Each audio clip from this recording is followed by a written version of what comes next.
Ya. Iya. Ya. Jadi dalam Al-Quran tidak ada secara khusus yang Allah memberikan langsung mengatakan bahwa kamu jaga kesehatan, sungguhnya manusia diperintahkan untuk menjaga kesehatan yang spesifik itu tidak ada. Tapi ini salah satu ayat 195 ini adalah salah satu ayat kesehatan yang kita diminta untuk mengkajinya, ya, yang kita diminta untuk mengkajinya karena di balik itu ada makna tersendiri dari sisi kesehatan. Coba ya kalau dilihat tadi yang dibaca sama Mbak Risma, a'udzubillahi minasyaitonirrajim, wa anfiqu ya, wa anfiqu dan belanjakanlah fi sabilillah.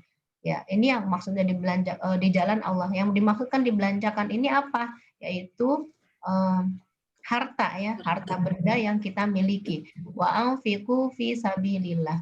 Anfiqu itu fi'il amr ya, belanjakanlah fi sabilillah, di jalan Allah.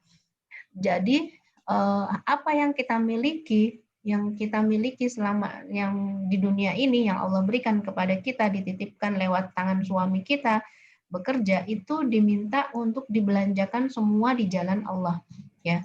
Di sini maksudnya adalah bukan berarti semuanya harus diberikan ke masjid, bukan berarti harus diberikan ke para fakir miskin, tidak, tapi diberikan, dibelanjakan ke yang halal, itu adalah semua jalan Allah. Ya, kalau kita niatkan semua ke yang baik-baik, ke yang halal, maka insya Allah itu merupakan salah satu bentuk kita membelanjakan di jalan Allah.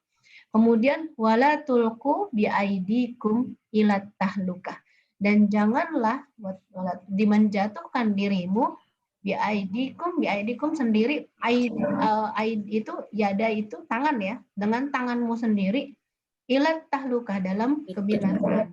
Nah, ini yang dimaksudkan bahwa kita disuruh untuk menjaga kesehatan, jadi bukan cuma membelanjakan harta di jalan Allah. Misalnya oke lah kita membeli misalnya makanan yang halal gitu ya, tapi makanan yang halal belum tentu sehat. Nah, makanya di sini dibilang janganlah kamu menjatuhkan dirimu sendiri ke dalam kebinasaan.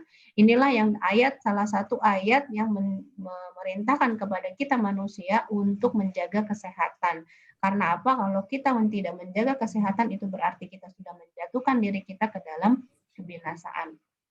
Ya, maksud di sini bukan berarti maknanya binasa secara artis secara penuh ya. Binasa itu maksudnya ya kecelakaan atau keburukan atau bahkan kesakitan, itu namanya, itu juga termasuk dalam. Jadi kita diminta oleh Allah, diperintahkan oleh Allah untuk jangan sampai kita menjatuhkan diri kita sendiri ilat tahlukah, ke dalam kebinasaan.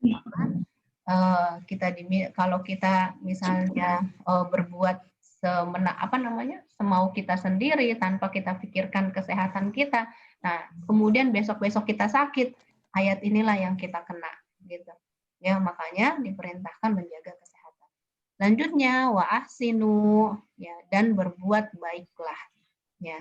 Di sini jelas sekali ya, wa ahsinu ini sama juga fi'il amar. Ada 3 fi'il amr yang Allah sampaikan di surat Al-Baqarah ayat 195 ini. Kita disuruh untuk berbuat baik. Sudahlah disuruh belanjakan harta di jalan Allah, disuruh jangan sampai kita menjatuhkan diri dalam kebinasaan, dan yang ketiga kita disuruh untuk berbuat baik. Kepada siapa? Di sini Allah nggak sebutkan, nggak ada objeknya. Wa ahsinu, Allah nggak sebutkan objeknya siapa. Artinya apa? Yang namanya berbuat baik bukan cuma kepada manusia, bukan kepada sesama muslim saja, tapi sesama orang kafir pun ya, sesama orang siapapun itu, maka kita disuruh untuk berbuat baik. Bukan cuma kepada manusia saja, tapi kepada tumbuhan, kepada hewan, kita disuruh berbuat baik. Jadi kepada semua alam semesta ini. Jadi yang ada di alam semesta ini itu merupakan kita perintah oleh Allah untuk berbuat baik. Dan barang siapa yang menjaga lingkungan, kalau kita menjaga lingkungan, kita berbuat baik kepada lingkungan, maka lingkungan juga akan berbuat baik kepada kita. Begitu. Ya. Jadi di sini kalau tadi Allah di awal-awal wa anfiqu dikasih objeknya apa? Wala tulku dikasih objeknya apa?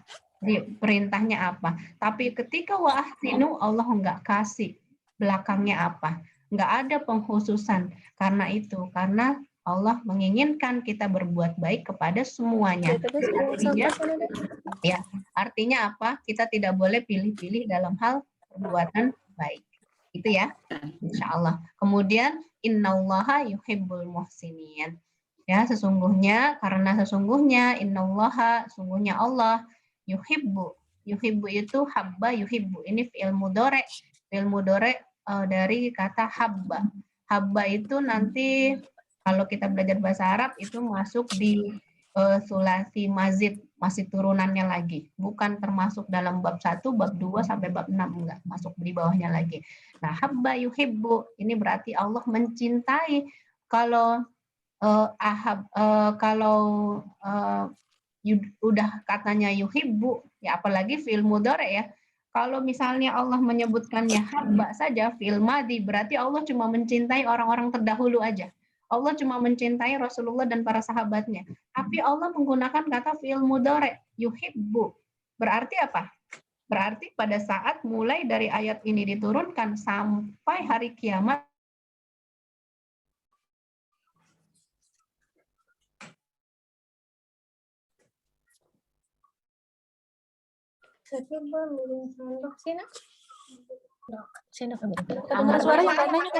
maka mungkin ya halo hilang ya barusan.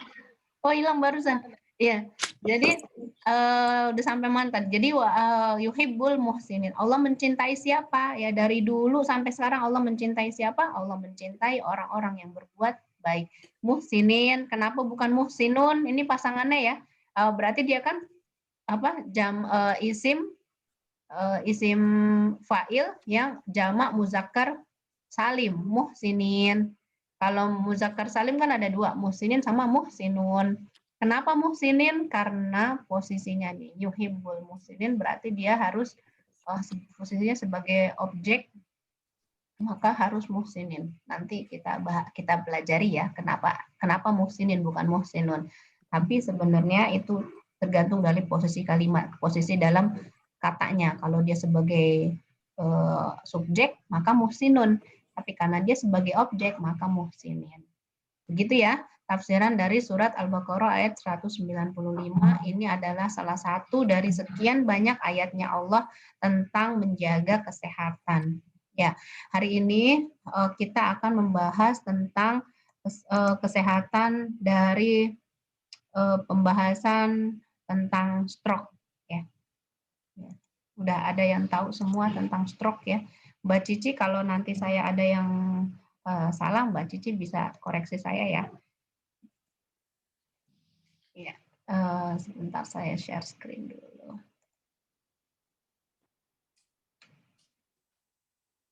Oh, Mbak Cici belum ada masuk. Ya. Jadi hari ini kita akan membahas tentang stroke. Ya. Ya. Stroke ada di sini yang keluarganya pernah kena stroke? Iya, Mbak. Ada. Siapa teh? Ada, Mbak. Iya, mertua dua-duanya kena stroke. Ya Allah. Mbak Ika? Almarhum Bapak. Almarhum Bapak. Nanti juga almarhum Bapak, Mbak. Tapi separuh, Mbak. Separuh. Yang lain? Aku, Mbak. Kakek, nenek semua. Dari ayah, dari Teh? mama. Ya Allah. Kakek, nenek semua sepasang Bisa semua, Teh? Darah tinggi, Mbak. Darah tinggi ya? Oh. Bukannya biasa dari itu, Mbak, makanan. Kayak kebiasaan kan ada stroke itu orang Padang gitu. Kebanyakan. Ya, nanti kita bahas. Kalau Mbak Yanti keluarganya? Iya, darah tinggi Bapak gitu. Cuman tapi yang separuh ya tadi. Ya. Iya, separuh. Tapi alhamdulillah sembuh, Mbak. Oh, udah bisa jalan lagi? Iya, jalan bisa. Cuman nggak bisa itu bergerak separuh. Iya, sama. Omku juga nggak bisa normal. Jalannya agak pincang gitu, Mbak. Sembuh, cuman jalannya agak sedikit pincang sama bibirnya masih sedikit menyon-menyon gitu kalau ngomong. Iya. Yang lain nggak ada lagi. Sehat semua ya? Yang lain alhamdulillah. Ya, ini stroke adalah salah satu penyakit yang cukup banyak ya kalau kita di Indonesia, salah satu jenis kegawat daruratan yang sangat perlu ditanganin secepatnya. Kenapa? Ya karena kita lihat dulu ya, kita akan bahas satu-satu apa sih artinya stroke ini. Ya, jadi stroke ini kalau kita pengertian secara harfiahnya, ya, jadi dia kondisi ya yang kondisi yang terjadi ketika pasokan darah ke otak itu kurang ya akibat adanya penyumbatan. Ya di sini ada dua penyebabnya, ada namanya penyumbatan, ada terjadinya pecah. Jadi dua macam stroke itu, ada yang pecah, ada yang berdarah, ada yang tersumbat aja. Nah, kalau kita ini, otak ini kan salah satu organ kita yang paling utama ya, yang organ utama selain jantung itu adalah otak. Jadi ketika terjadinya pasokan darah terganggu ke otak atau berkurang aja, jadi darah itu harus melancar terus. Nah, ketika ada terganggu atau berkurang, misalnya terjadi karena terjadinya sumbatan, ya bayangin kalau selang misalnya ya kita mau siram bunga atau mau apa, kalau di Indonesia kan biasa tuh nyiram bunga, terus kalau pakai selangnya tersumbat, otomatis airnya nggak keluar gitu. Atau misalnya ada yang selangnya ada yang pecah, ya otomatis air di ujung sana yang keluar sedikit, ya kan? Nah ini adalah salah satu penyebab stroke. Jadi kalau tanpa darah, otak itu nggak akan bisa mendapatkan oksigen dan nutrisi. Jadi darah itu sangat penting. Karena yang bawa oksigen, yang bawa nutrisi ke otak itu adalah darah, gitu. Jadi kalau dia nggak dapat, maka sel-sel pada sebagian di otak itu akan mati. Nah ini ya, jadi yang bisa menyebabkan kematian otak itu kalau orang yang kena stroke langsung meninggal, itu berarti benar-benar terblocking, otaknya nggak dapat darah sama sekali. Nah itu yang karena apa? Karena otak itu kan dia mengendalikan tubuh secara umum, gitu kan. Nah kalau dia benar-benar sama sekali langsung nggak dapat oksigen, maka sel-sel otak itu kan langsung mati, bisa cuma dalam hitungan menit. Jadi ada banyak ya kasus yang dia belum sampai ke rumah sakit, masih di jalan udah meninggal gitu. Jadi memang penanganannya harus cepat, harus tepat ya. Karena tingkat kerusakan otaknya itu mencegah kemungkinan munculnya komplikasi-komplikasi. Nah, apa faktor risikonya? Nah, ini yang tadi disebutkan ya, ada hipertensi, ada diabetes, ada kolesterol, ada obesitas, ada penyakit jantung, ada sleep apnea. Jadi gini, faktor risiko ini maksudnya adalah faktor yang bisa meningkatkan risiko terkena stroke, gitu. Ya, jadi selain kalau di sini faktor secara kesehatan ya, secara kesehatan maksudnya hipertensi, diabetes kita tahu semua ya, kalau hipertensi, diabetes, kemudian orang yang punya kolesterol tinggi, kenapa?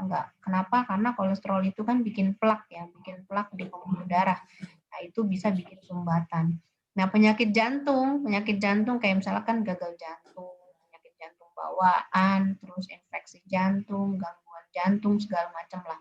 Nah, kalau sleep apnea itu maksudnya orang-orang yang pernah punya, kalau tidur dia nggak napas. Pernah dengar nggak? Jadi harus dijagain kalau dia kalau dia tidur tiba-tiba nggak napas. Nah, itu ada sleep apnea namanya. Itu harus dibantu harus diingetin, napas gitu. Ya ada orang yang seperti itu. Kalau tidur dia nggak napas, itu bahaya sekali. Nah, ini kalau faktor kesehatan. Sekarang faktor dari gaya hidup ya. Nah, ini orang yang merokok, kemudian orang yang kurang olahraga ya atau aktivitas fisik, kemudian orang yang mengkonsumsi obat-obatan terlarang dan orang-orang yang mengkonsumsi alkohol, kecanduan alkohol. Nah, dari faktor gaya hidup tadi, makanan juga termasuk ya. Makanan itu salah satu yang bisa menyebabkan juga terjadinya, kalau makanan itu bisa memicu hipertensi, bisa memicu diabetes, kolesterol. Nah, akibatnya dari makanan, obesitas, ini semua nih ya. Jadi ini faktor kesehatan ini dipicu biasanya dari makanan, ya. Nah ini ya, jadi ini faktor gaya hidup kita. Apa yang biasanya orang-orang stroke itu adalah orang-orang yang memiliki gaya hidup yang kurang baik juga ya, atau misalnya sudah baik sih tapi ada dari faktor kesehatan. Jadi banyak faktor kalau orang stroke ini. Nah faktor lainnya, nah ini dia yang harus kita waspadai, faktor keturunan. Orang yang memiliki anggota keluarga yang pernah mengalami stroke beresiko tinggi mengalami penyakit yang sama. Terus dengan bertambah usia, seseorang memiliki risiko stroke lebih tinggi dibandingkan orang yang lebih muda. Ya, tapi jangan salah, banyak orang muda juga udah kena stroke ya. Yang baru-baru ini ya dari orang sekitar kita ya yang usianya baru 38 tahun itu sudah kena stroke juga ya, kasihan sekali. Tapi alhamdulillah mudah-mudahan bisa sekarang sudah membaik ya, mudah-mudahan bisa recovery cepat. Nah, jadi ini kalau untuk punya orang-orang, kalau di sini ya ada ya, saya juga punya ya orang tua bapak saya Allahu yarham meninggal sudah, tapi penyebab meninggalnya bukan karena stroke-nya tapi sudah pernah kena stroke gitu. Nah, jadi kita nih sebagai anaknya, sebagai keturunannya harus mewaspadai apabila kita juga terkena, minimal kalau misalnya kita dapat hipertensinya, ya itu yang harus kita jaga ya, supaya jangan sampai tinggi, harus diturunkan. Jadi kalau udah faktor keturunan bukan berarti kita langsung pasrah ya. Oh udah deh, ya udahlah kalau memang saya keturunan ya udah begini, enggak. Tapi kita masih bisa untuk mencegahnya. Kalau kata Umar bin Khattab, kita lari dari takdir yang satu menuju takdir Allah yang lain. Gitu ya. Jadi bukan berarti kalau dibilang sudah ada faktor keturunan berarti kita pasrah gitu aja. Enggak juga. Nah, jadi tadi kalau kita udah bahas tadi penyebab stroke ada dua. Ada stroke iskemik, ada stroke hemoragik. Jadi stroke iskemik itu tadi yang penyumbatan, stroke hemoragik yang berdarah. Kira-kira maksudnya apa? Penyumbatan dan berdarahnya. Nah ini, kalau dari katanya, stroke itu sesuatu yang terjadi di otak. Jadi stroke ini khusus bagian otak. Nggak ada namanya stroke terjadinya di jantung. Nggak ada stroke terjadinya di paru-paru, nggak ada. Dia terjadinya di otak. Kemudian apa itu namanya iskemik? Iskemik ini bahasa kedokteran ya. Artinya apa? Kematian sel karena kekurangan asupan nutrisi dan oksigen. Ya. Nah di sini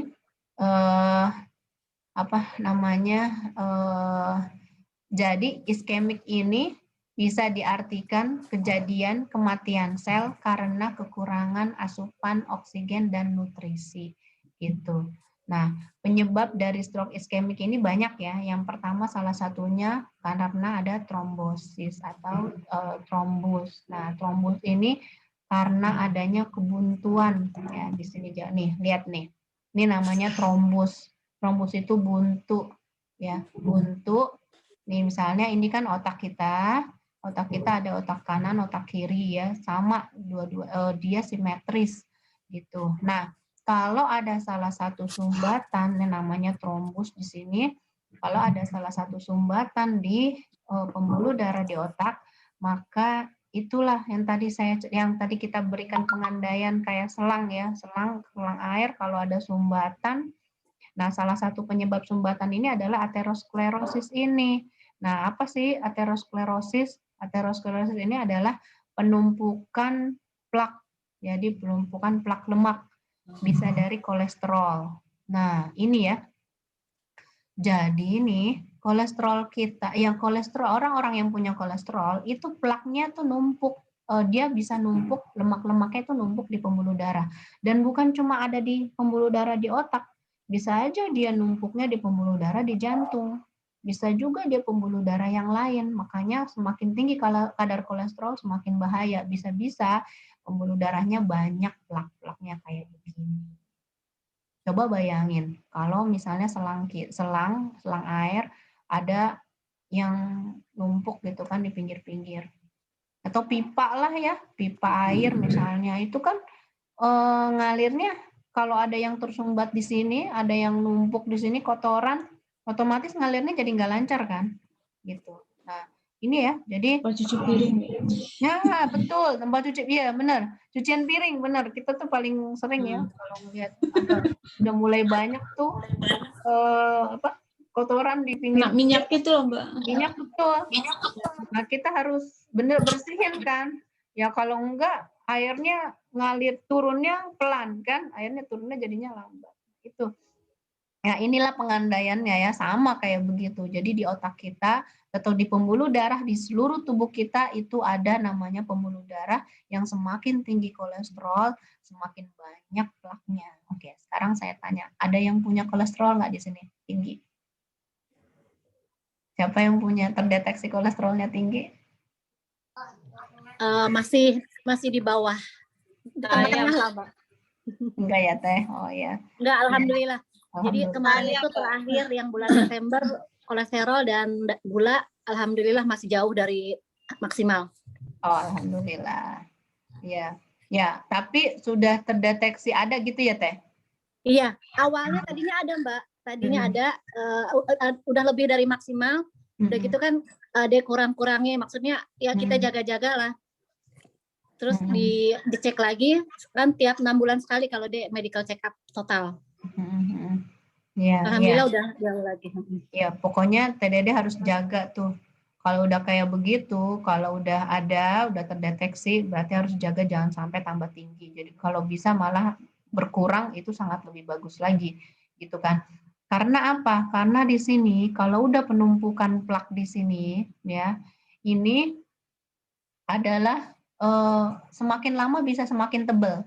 Dan ya tadi kayak Mbak Yanti bilang, kalau tempat cuci piring kalau semakin lama kita nggak bersihin akhirnya buntu kan. Nah, ya bayangin deh kalau buntu, darah nggak ngalir ke otak, akhirnya terjadi begitu. Nah, mohon maaf ya saya kasih contoh satu orang, tapi ini bukan bermaksud untuk menggibah, tapi insya Allah menjadi bagian dari penyebab semoga kita bisa terjaga dari jadi pelajaran buat kita ya. Nah, pasien yang saya tangani akupuntur ya, jadi kayak Mas Dian ya, kenal Mas Dian itu penyebabnya adalah ini, ada kolesterol yang mungkin memang beliau mengakui kalau ini ya, beliau sudah bersedia ya diceritakan ya, maksudnya untuk pelajaran buat kita, artinya insya Allah bukan gibah ya.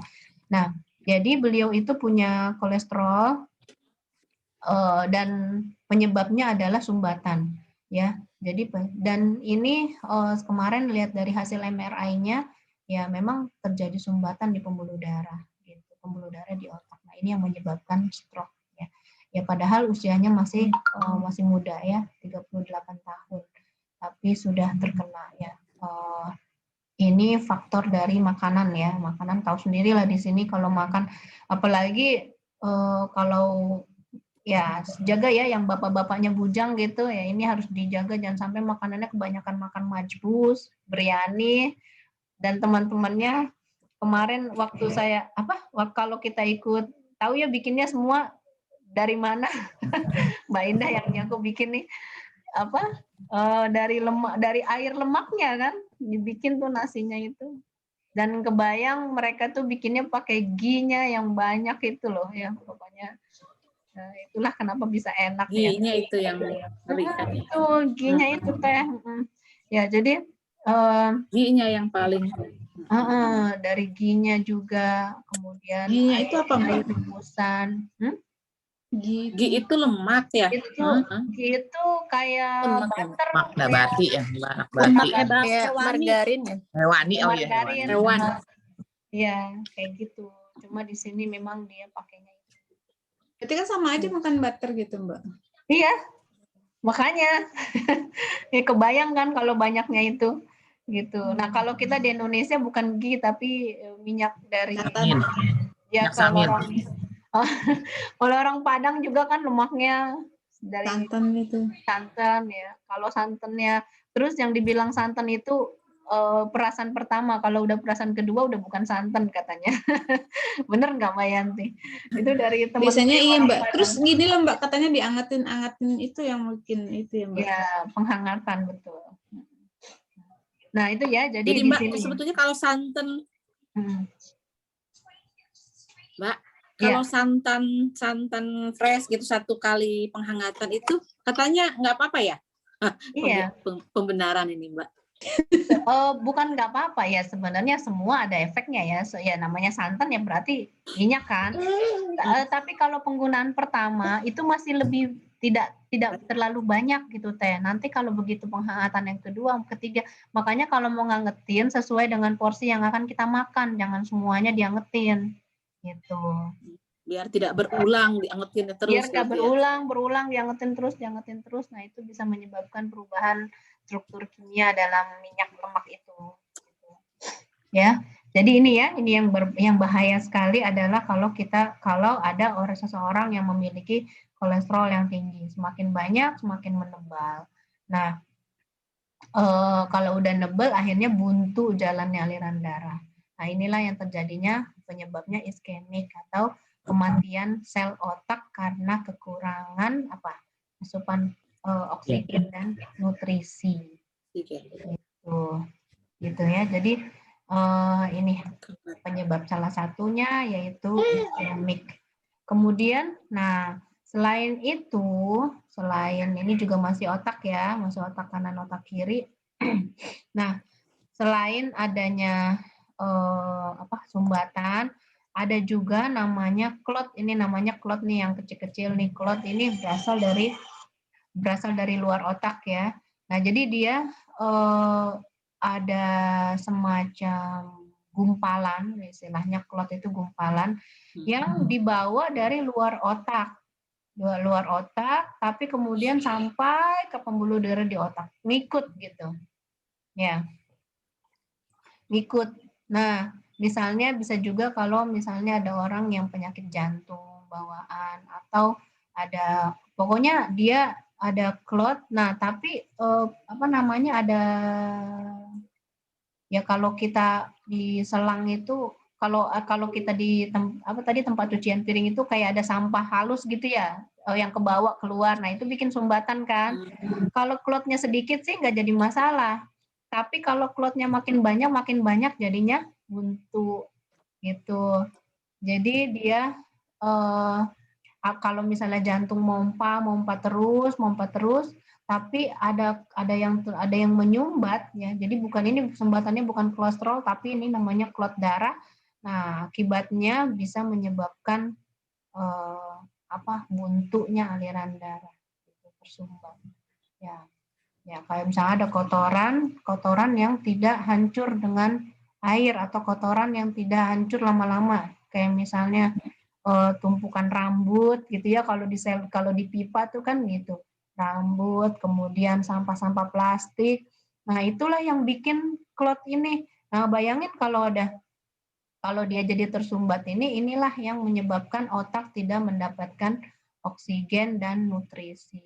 Jadi dua hal ya, dua penyebab terjadinya stroke iskemik atau stroke karena sumbatan. Yang pertama dari kolesterol, tumbukan plak, yang kedua dari ada sampah ya atau klot ini tadi, ada sumbatan dari di otak gitu.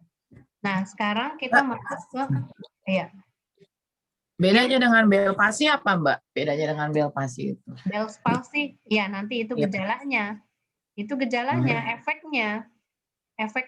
Nah, sekarang kita penyebabnya dulu ya. Nanti kita akan bahas itu Bell's palsy. Nah, penyebabnya yang tadi kan udah stroke, yang pertama stroke iskemik, sekarang stroke hemoragik. Hemoragik itu maksudnya adalah berdarah. Pembuluh darahnya ruptur. Yang namanya ruptur itu artinya pecah ya. Ya, pecah yang bisa disebabkan karena hipertensi. Jadi kalau iskemik itu penyebabnya karena kolesterol, bisa juga karena kolesterol. Bisa aja bilang, oh saya kena stroke, padahal tensi saya nggak terlalu tinggi loh gitu. Tapi bisa jadi kolesterolnya yang tinggi. Nah, kalau yang iskemik, yang hipertensi, yang paling memungkinkan menyebabkan dia stroke jenis hemoragik gitu. Stroke jenis hemoragik artinya apa? Pembuluh darahnya keluar pecah gitu, pembuluh darahnya berdarah. Nah, jadi ini adanya pendarahan di otak. Ya, kenapa bisa berdarah? Karena adanya pembuluh darah yang pecah. Kenapa bisa pecah? Karena hipertensi. Jadi memang harus diwaspadain ya orang-orang yang terkena hipertensi ini bisa menyebabkan stroke hemoragik. Gitu. Ya, jadi di sini misalnya pecah. Nah, pecahnya pembuluh darah bisa mendorong, bayangin kalau misalnya di sini nih ya.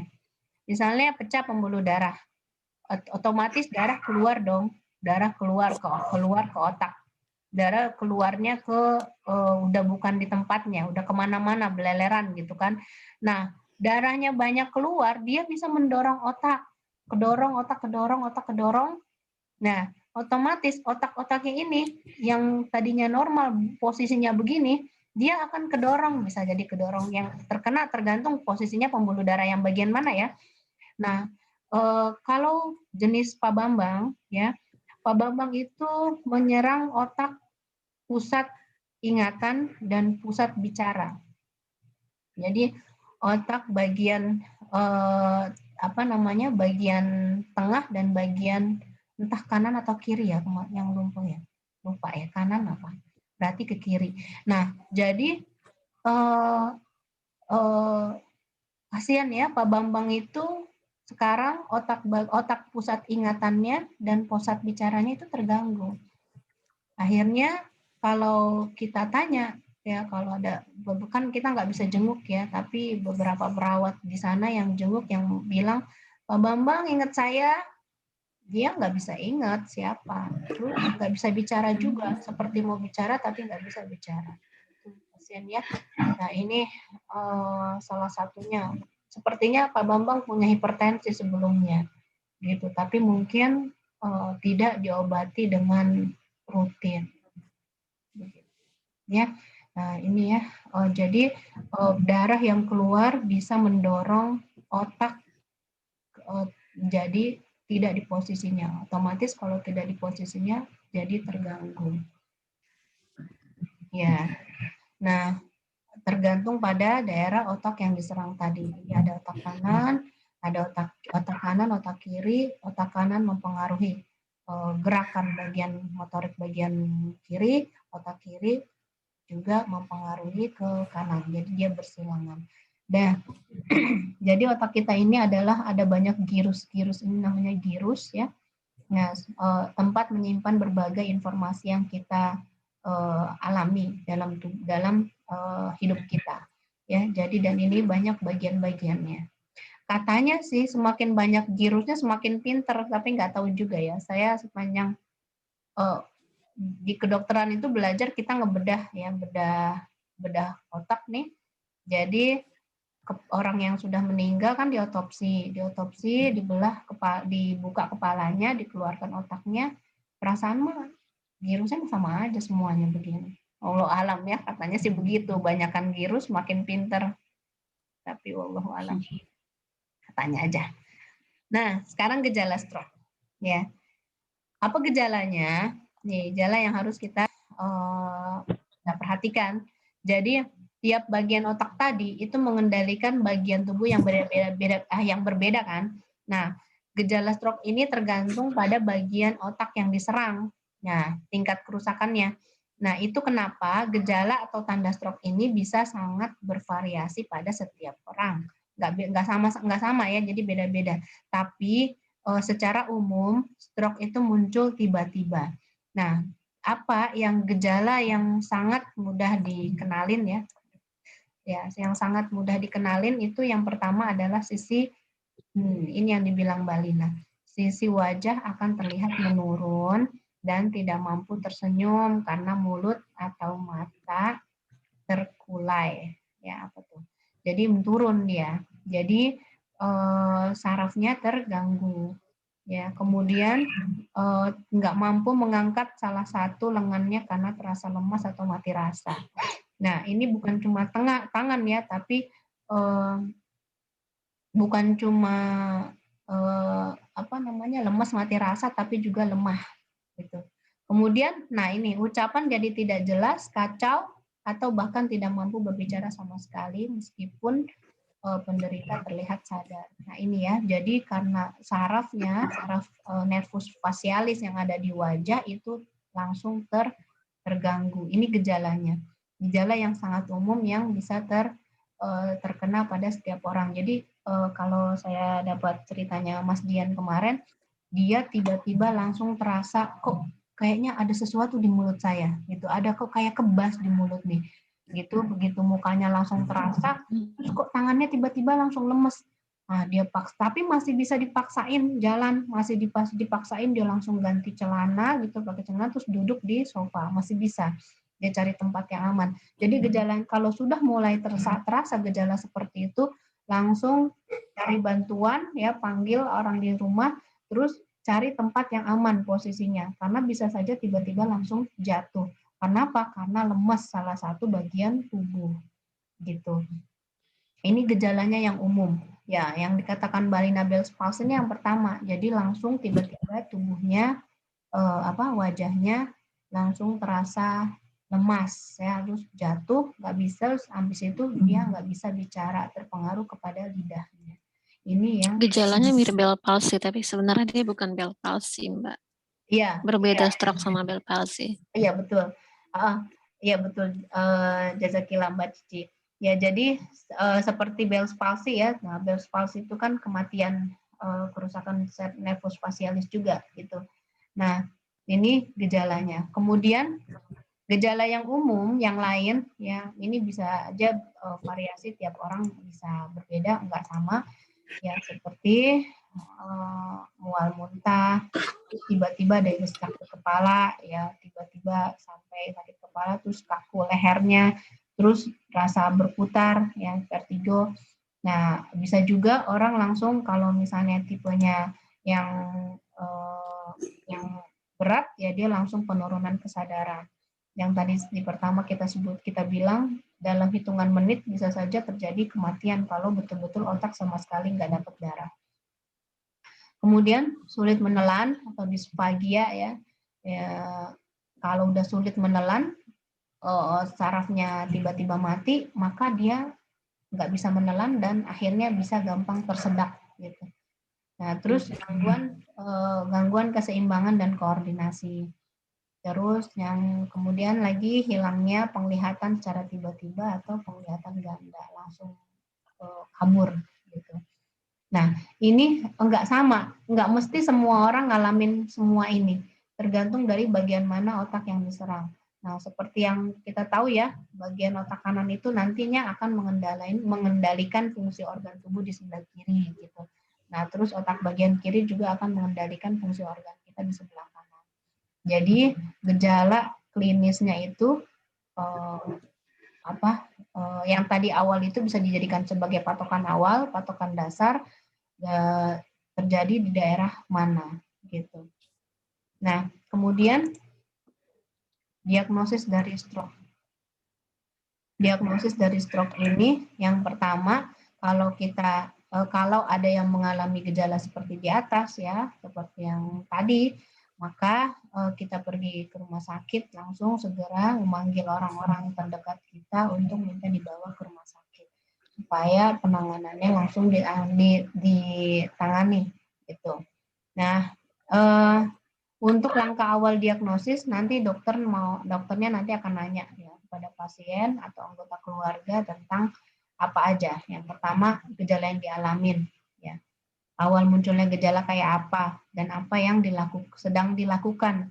Ya, kenapa kok bisa tiba-tiba muncul gitu. Ada lagi orang lain ya. Ada yang lain orang cerita dia lagi posisinya habis mengedan melahirkan ya. Mengedan melahirkan, habis itu dia bisa muncul, atau misalnya mengedan ketika buang air besar, itu bisa juga gejala awalnya. Jadi harus diketahui gejala awal apa yang terjadi ketika pertama sekali terjadi munculnya gejala. Kemudian obat-obatan apa nanti yang ditanya ya, obat-obatan apa yang dikonsumsi.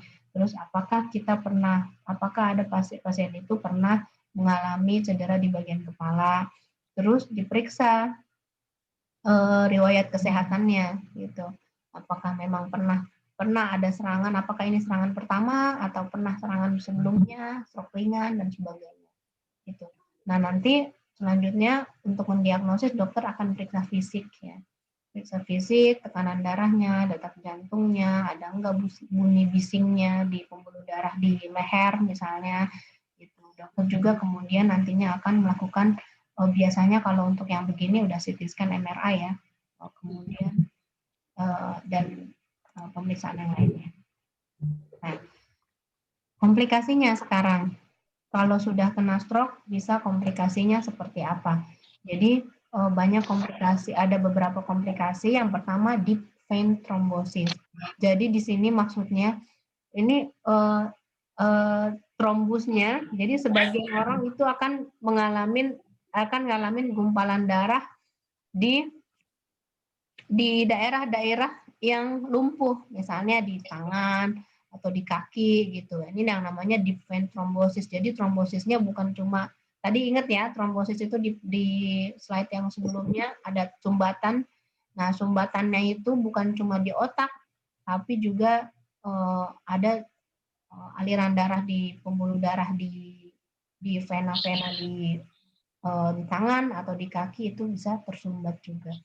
Nah, ini jadi beresiko terjadinya namanya gumpalan darah. Bayangin kalau selang tersumbat, akhirnya di sini nyumbat, di daerah setelahnya kosong, di sebelumnya gumpal darah, menumpuk ya, menumpuk, akhirnya terjadilah itu. Makanya kenapa orang stroke dikasih obat antikoagulan gitu, di pembekuan darah, supaya tidak membeku, karena kalau udah membeku jadinya menggumpal gitu.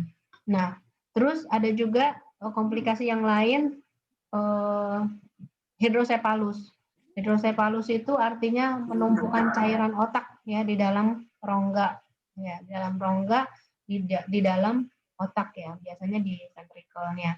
Nah, nantinya kalau udah terjadi hidrosepalus, ya pernah lihat nggak orang yang di kepalanya ada selang? Ya, ada selang, dibedah dulu, kemudian ada selang dari dalam otak untuk membuang cairan dari yang menumpuk. Gitu.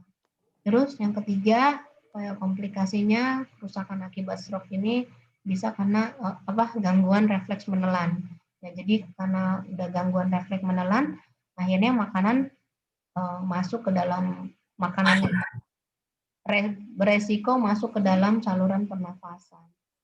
Gitu. Nah, ini bahaya ya kalau sudah makanan masuk ke dalam saluran nafas. Karena apa? Karena saluran nafas dengan saluran makan itu depan belakang ya, depan belakang. Makanya kenapa orang bisa tersedak, karena saya pernah dapat anak kecil yang dia lagi makan kacang, ternyata kacangnya nggak masuk di lambungnya tapi masuknya di paru-parunya. Kasihan sekali. Jadi kacang itu kan keras dan besar, bisa nyumbat kan. Akhirnya anak itu jadi nggak bisa bernafas. Terus bapaknya malah kasih minum gitu. Mungkin pikiran tersedaknya cuma di tenggorokan doang ya, dikasih minum, akhirnya malah tambah masuk kacangnya, si kacang itu masuk ke dalam paru-parunya. Gitu. Akhirnya sampai ya itu ya dibawa ke rumah sakit. Nah ini ya, jadi ini komplikasi dari stroke itu. Nah sekarang pengobatannya. Pengobatan dari stroke, jadi pengobatan ini khusus pengobatan khusus yang diberikan pada pengidap orang-orang yang kena stroke ya, yang pengobatan stroke hemoragik, ischemic hemoragik ya. Kalau yang ischemic ini penanganan awalnya ini nantinya akan berfokus pada menjaga nafasnya, terus tekanan darahnya dikontrol dan dikembalikan aliran darahnya menjadi normal kembali. Makanya obat-obatnya obat pengencer darah, kemudian ada obat kolesterol. Ya kalau diketahui, jadi biasanya memang berjalan seiring tuh. Kalau orang udah kena stroke bukan cuma dikasih obat hipertensi, tapi dikasih obat kolesterol juga. Kemudian pengobatan stroke hemoragik. Nah, kalau kasus hemoragik ini pengobatan awalnya tujuannya untuk mengurangi tekanan di otak gitu. Dan karena kalau sampai tekanan darah di otak semakin tinggi, bayangin darah yang keluar tambah banyak kan. Jadi kayak misalnya kita berdarah aja atau selang air yang keluar, kita tujuannya apa? Cegahnya ya jangan sampai tambah banyak yang keluar air dari selang itu kan. Nah itu semakin tinggi. Kalau semakin tinggi maka darahnya yang keluar makin banyak gitu juga ya. Jadi di sini pencegahannya ya, salah satunya adalah dikurangin tekanan darah di otaknya dikurangi, terus dikontrol juga pendarahannya. Makanya yang parahnya itu adalah orang-orang yang tidak bisa dikontrol perdarahan di otaknya, otomatis langsung mendorong otak, ya mendorong otak, akhirnya bisa terjadi gangguan yang lebih besar lagi, begitu. Kemudian ini pengobatan TIA, jadi transient ischemic attack. Ini pengobatan ini tujuannya untuk menurunkan faktor resiko yang bisa memicu timbulnya stroke. Jadi jangan sampai serangan lanjutan, ya. Jadi jadi dicegah supaya penyakit jantung tidak terjadi. Nah, obat-obatan yang diberikan sama dokter itu bisa untuk mengatasi supaya tidak terjadi penumpukan lemak di daerah jantung, gitu, di daerah arteri karotis ya kalau di jantung. Nah, di leher ya. Kemudian pencegahan stroke. Nah, ini yang kita bisa lakukan sekarang ya sebagai anak muda ya Teh, masih muda. Ya, kita sebagai anak muda nih, bagaimana caranya supaya kita mencegah stroke, karena apalagi kalau yang sudah punya faktor keturunan ya. Ya, ini kita menerapkan gaya hidup sehat ya. Kita juga harus kenalin faktor-faktor resiko yang tadi ya, sesuai dengan anjuran-anjuran dari dokter itu. Kemudian yang pertama ya, pencegahannya menjaga pola makan. Terlalu banyak konsumsi makanan yang asin dan berlemak ya, catat ya, asin dan berlemak itu bisa meningkatkan kolesterol dalam darah ya, dan bisa menimbulkan risiko hipertensi ya. Ya, kalau hipertensi kan tadi tahu ya, kalau udah hipertensi bisa menyebabkan stroke gitu. Jadi kita harus menghindari konsumsi garam yang berlebihan. Ya. Kalau dibilang takaran per hari, konsumsi garam yang ideal itu cuma 6 gram atau 1 sendok teh per hari. 1 sendok teh per hari. Ya. Jadi dalam satu hari itu kita hitung, ini untuk per orang ya. Ya, maksudnya kalau 1 sendok teh untuk semua ya dibagi-bagi. Tapi maksudnya di sini ini maksimum. Ya kalau bisa dikurangi ya lebih bagus lagi gitu. Nah, makanan-makanan yang disarankan ya, makanan yang banyak lemak, yang lemaknya tidak jenuh. Ya, apa tuh yang lemak nggak jenuh? Ada yang tahu nggak? Kayak alpukat itu ya Mbak. Alpukat betul ya. Alpukat itu lemak tapi dia tidak jenuh. Itu kalau kita periksa di lab itu lemak tak jenuh, lemak baik ya, lemak baik itu ya bisa juga sih, bisa dilihat kalau HDL ya. HDL itu semakin HDL itu bisa memakan ya atau bisa mengontrol LDL gitu. Ya, jadi itu. Nah, protein juga bagus, vitamin dan serat ya. Jadi banyak serat makin bagus. Nah, vitamin apa Mbak? Vitamin apa yang ya semua vitamin lah kita jaga, kita konsumsi gitu ya. Maksudnya berupa vitamin, multivitamin ya. Apa asli? Lebih bagus yang asli. Lebih bagus yang asli Teh. Lebih bagus yang asli. Tapi kalau misalnya kita merasa kurang, ya boleh konsumsi vitamin yang dalam bentuk tablet. Tapi sebenarnya kalau kita sudah makan makanan yang sehat itu sudah tercukupi sebenarnya. Ya, Apa sih, dari mana? Dari sayur, buah-buahan, biji-bijian, ya, biji-bijian yang utuh. Terus ada daging rendah lemak, ya, makannya. Jadi kalau makan ayam, kalau bisa kulitnya dibuang, ya. Kulitnya. Itu yang enak padahal ya. Iya, jadi makan ayam tanpa kulit itu lebih baik daripada kulitnya disertakan, ya. Gitu. Dan mungkin Itu cara ya. masak, Mbak. Cara Dan masak cara juga masak, berpengaruh. betul. Cara masaknya juga. Jadi yang direbus lebih baik daripada yang digoreng. Goreng. Teori Mbak, ya baca teori Mbak itu pada prakteknya itu yang sulit ya Mbak. Betul. Iya. Iya sih. Tapi kalau misalnya kita juga menjaga lah ya. Kalau misalkan kita kepengen makan yang goreng-gorengan, ya pakai minyaknya minyak yang sekali pakai atau maksimum 3 kali pakai aja ya. Ya, itu tadi dari pola makan. Yang kedua adalah olahraga secara teratur. Nah, ini juga kalau olahraga yang teratur itu bisa membuat jantung dan sistem peredaran darah itu bekerja lebih efisien gitu. Nah, olahraga juga bisa nurunin kolesterol dan bisa menjaga berat badan, apalagi tekanan darah ya.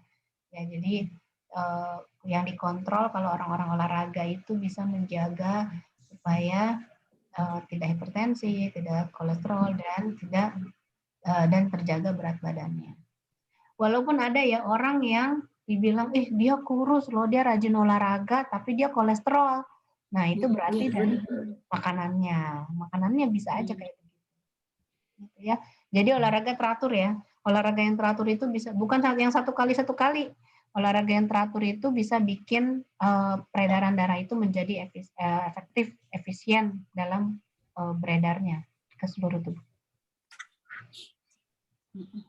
Terus yang selanjutnya berhenti merokok. Ya. Jadi kenapa merokok? Karena memang perokok itu beresiko 2 kali lipat lebih tinggi terkena stroke. Ya. Jadi orang yang merokok dengan yang tidak merokok itu, yang merokok potensi kena stroke-nya 2 kali lipat. Kenapa? Karena rokok itu bisa bikin sempit pembuluh darah. Ya, kandungan ter dalam rokok itu bikin pembuluh darah jadi gumpal. Yang membuat darah jadi seperti gampang menggumpal gitu. Nah, tapi nggak merokok bukan berarti juga Bebas. bukan berarti bebas juga. Apalagi kalau perokok pasif ya, kasihan juga kalau orang-orang yang merokok pasif yang sampingnya merokok, kita nggak merokok tapi kita menghirup asapnya, nah, itu juga berbahaya. Ya. Jadi dan dengan kita tidak merokok juga berarti kita sudah menjaga kesehatan paru-paru dan jantung kita. Selanjutnya mengkonsumsi minuman beralkohol. Ya, itu minuman keras ya. Itu kan minuman alkohol itu kalorinya tinggi banget. Ya, jadi orang-orang yang minum alkohol kebanyakan gendut-gendut. Ya, perutnya gendut. Kenapa? Karena kalori yang dia minum itu tinggi, kalori tinggi. Ya. Dan sama juga dengan minuman soda ya. Minuman soda juga itu kalorinya tinggi banget. Ya, gulanya tinggi. Nah, kalau dikonsumsinya berlebihan, ya, maka seseorang itu bisa gampang kena penyakit stroke. Ya. Dan pemicunya bisa juga selain stroke dia bisa kena diabetes, hipertensi, gitu. Ya, ini juga, dan dia juga orang-orang yang suka minum minuman beralkohol itu bikin detak jantung jadi nggak teratur. Ya, bayangin aja kalau dia minum alkohol gitu ya, itu bikin detak jantung jadi tiba-tiba tinggi, tiba-tiba rendah, jadi nggak teratur gitu deh, gitu. Nah, temennya minuman alkohol, nafza. Ya, nafza itu obat-obatan ya, narkotik dan obat-obatan zat aditif ya. Nah, banyak beberapa jenis-jenis dari nafza itu bisa menyebabkan penyempitan di arteri, penyempitan di pembuluh darah, dan bisa, kalau udah penyempitan berarti bisa menyebabkan aliran darah jadi terganggu. Ya. Itu dari pencegahan dari stroke. Ya. Nah, selamat menjaga kesehatan. Udah itu aja dari stroke. Kira-kira ada yang mau didiskusikan dari sini? Pengen nanya ini apa terapi stem cell itu katanya apa membantu gitu ya, membantu yang penyakit-penyakit degeneratif gitu, betul gimana? Terapi stem cell. Sebentar, terapi stem cell itu kan dia di batang otak ya. Terapi stem cell itu kan punya ini apa? Ini jaringan apa ini muda gitu ya? Apa? Jadi terapi stem cell itu memang kalau di dalam ilmu kedokteran itu bisa jadi yang dibilangnya katanya ya sekarang itu jadi harapan baru untuk dunia kesehatan gitu karena dia apa namanya dia kan sel induk yang dia gimana sih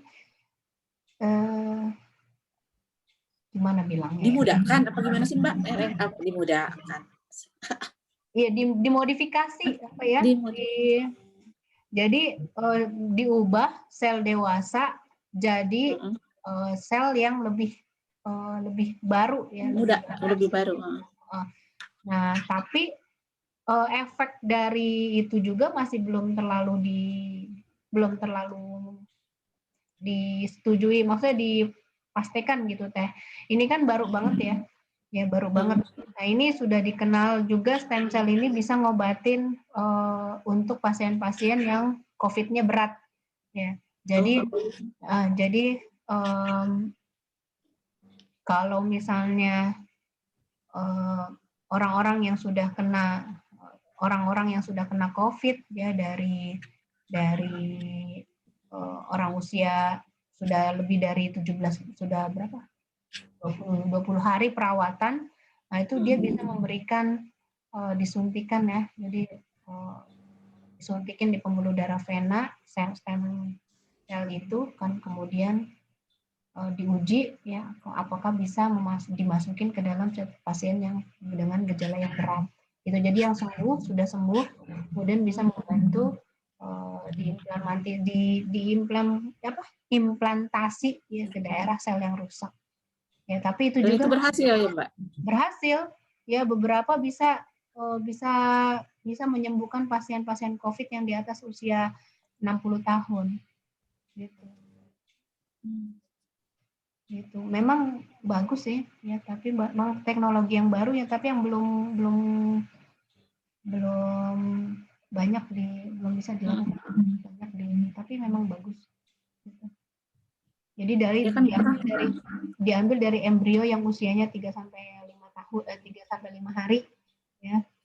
Sel embrio yang diambil dari embrio yang berusia 3 sampai 5 hari kemudian dibanyakin diri, dikembangin jadi sel di dalam tubuh. Nah, itu untuk memperbaiki jaringan atau organ tubuh yang rusak. Gitu. Iya. Tapi nggak tahu ya gimana di Indonesia sudah banyak nggak dilakukan itu stem cell. Walau alam. Sempat dengar katanya udah ada yang iya. Tadinya kan kayak punya penyakit kayak apa osteoartritis. Iya. Nah, katanya sampai bisa jalan kembali katanya gitu. Iya. Jadi memang stem cell itu bisa untuk kelumpuhan saraf di yang tulang belakang, bisa juga untuk orang diabetes, Parkinson, gitu. Terus Alzheimer, yang osteoartritis, stroke juga bisa, gitu. Jadi ini dikembangin ya. Terus sekarang ini masih terus dikembangin bagaimana caranya untuk transplantasi stem cell ini. Gitu. Penyakit semua itu berarti masih satu satu ini ya Mbak ya, masih satu Kayak tadi yang Mbak Naimah sebutin tadi, Parkinson segala itu. Iya, jadi dia diperbaharui selnya. Ya. Itu otak gitu ya, otak yang kena ya Mbak. Iya, iya betul. Dan otak juga yang diperbaharui ya selnya tuh. Gitu. Jadi dia diambil dari embrio ya, atau bisa juga malah ada yang mengambilnya dari bayi yang baru aja lahir. Gitu. Gimana itu, Bu? Ya gimana ya, atau jadi diambil di dokter kandungan sih yang melakukan itu. Jadi ada namanya di bank tali pusat, diambil dari tali pusatnya. Yang paling aman itu diambil dari tali pusat. Udah sih di Cipto, mungkin banyak di Rumah Sakit Cipto sama di Rumah Sakit Sutomo Surabaya itu yang banyak dilakukan.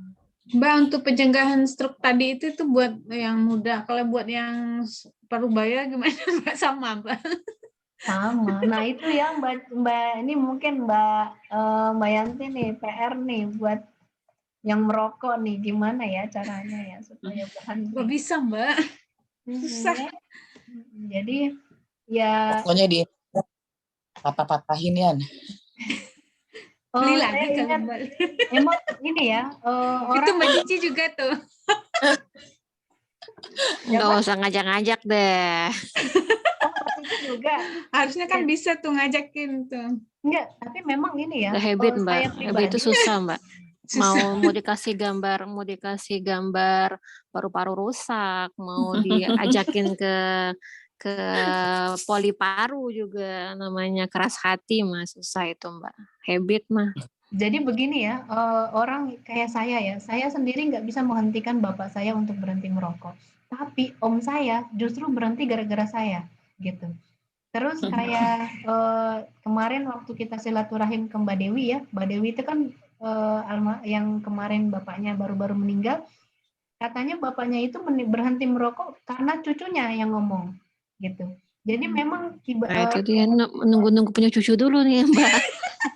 Jadi memang apa ya, kita orang terdekat memang nggak bisa. Intinya gini, orang terdekat memang kita nggak bisa mencegah, nggak bisa. Memang kalau kita karena dia udah tahu kenal siapa kita gitu ya, udah tahu. Tapi memang perlu orang luar yang memberitahu gitu. Ya mungkin bisa aja misalnya Mbak Yanti suruh saya. Mbak Yanti. Enggak, dia lihat dari orang tuanya, Mbak. Orang tuanya kan bapaknya itu udah 78 sekarang. Jadi masih ke sawah masih gitu. Katanya merokok aja 2 bungkus sehari nggak ada apa-apa. Sekarang katanya nggak ada sakit gitu. Sama bener. Emang begitu. Pasti menjadi patokannya tuh orang tua.